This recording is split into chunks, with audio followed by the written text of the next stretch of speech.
I actually see a theme coming out from the World Economic Forum some few weeks ago that is also carried into this Congress. And it is the triangle between a green shift, digitalization of society and businesses, and security.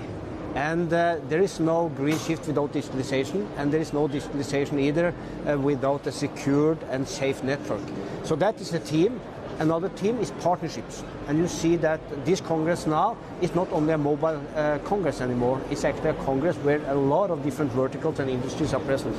If I could just pick up on the security word, that's taken on a whole new context given the war in Ukraine, but we've also seen stepped up cyber attacks as well.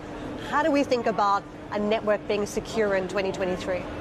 Yeah, and that's why security is really a theme that's on everyone's mind. And it's about how do we secure our networks against cyber attacks, but also how do we secure all the connected devices now, all the connected IoT businesses. And this is a responsibility that we have, but also something that we need to work together with partners and other industries, securing also the way they are digitalizing their businesses.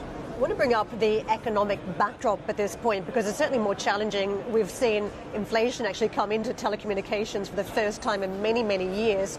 Just how challenging is it to have growth in this type of environment as a telecoms company?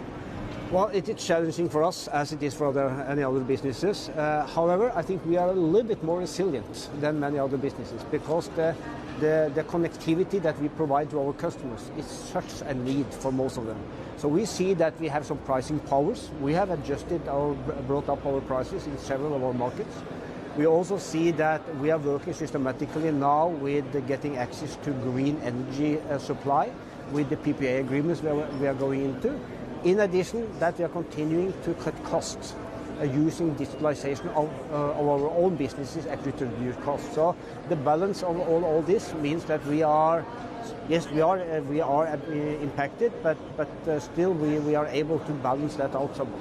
I want to ask you where we're at with 5G in terms of the industry monetizing this latest upgrade. Are we seeing the profits flow through from 5G yet, in your view? We are getting there. We see that we are able to migrate customers from 4G to 5G of speed and able to take a little bit more for that. We see that fixed wireless solutions based on 5G is starting to kick off.